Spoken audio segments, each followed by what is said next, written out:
ఏదో ఒకటి మన ప్రయత్నం మనం చేస్తాము.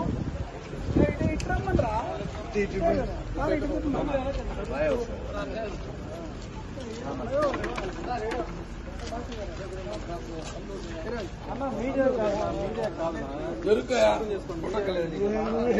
చేస్తాను మీడియాకి ఏమి ఎక్కేది లేదు. ఫస్ట్ మనం మాట్లాడుకుని ఒకటి మనకు ఎవరు పని చేయకుండా అంతే. రండి నా పై వస్తాను.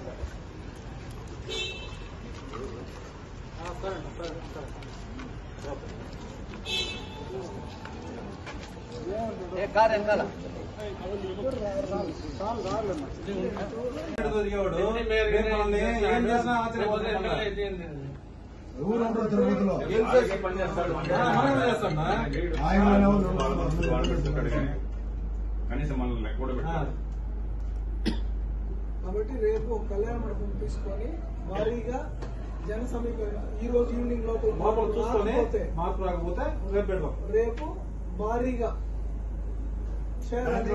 మన ఫైనల్ డెసిషన్. మన తిరుపతి మన ఆత్మగౌరవం మొత్తం పెట్టేద్దాం.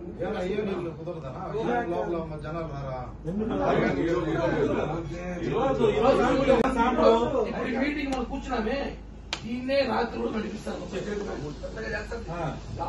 దానికే మారుతుంది. ఎందుకంటే ఇంతమంది తెల్లలేడు ఉన్నాగా అందరూ చోట కూర్చున్నాక అంత నిర్ణయం తీసుకోరు. ఆలోచిస్తారు మా క్యాండిడేట్ కూడా ఆలోచిస్తాడు.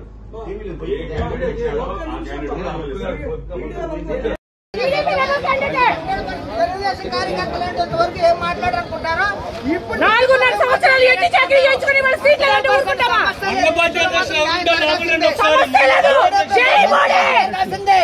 100% పార్టీ కోసం కష్టపడిన మనిషి, ఆయనకి న్యాయం జరగాల్సిందే. ఇంకెవరికి ఇస్తారు?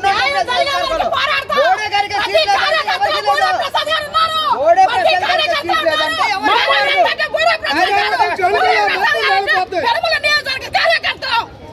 కాదు. బోడే ప్రసాద్ గారు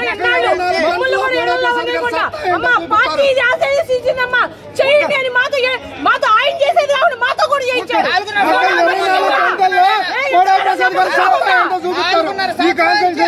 ఆయన తిరిగేది కాకుండా మమ్మల్ని కూడా తిప్పాడు. చంద్రబాబు నాయుడు గారు పెట్టిన ప్రతి మ్యానుఫాక్చరింగ్ కూడా బోడే ప్రసాద్ గారు నెరవేర్చారా లేదా?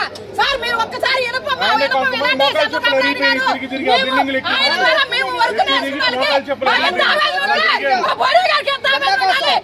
ప్రసాద్ గారిని గెలిపించుకున్నంత వరకే ఈ మేము గెలిపించుకొని తీరుతాం. ఇదిగోండి రేపు జరిగే అసెంబ్లీలో మొదటి స్థానం గెలిస్తే బోడే ప్రసాద్ గారికి ఫస్ట్ స్థానం వస్తుంది.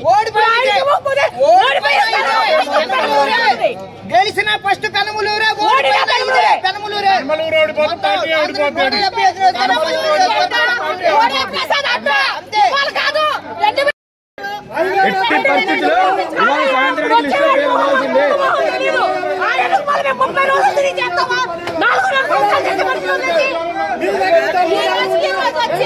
సీట్ కావాలి ఎవరికంటే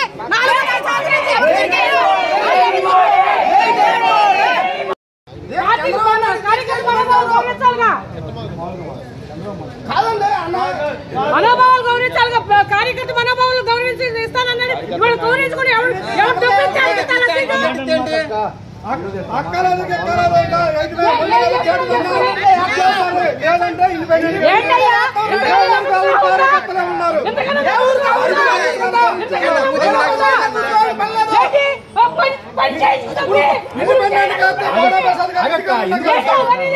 ఏంటి ఆ రోజు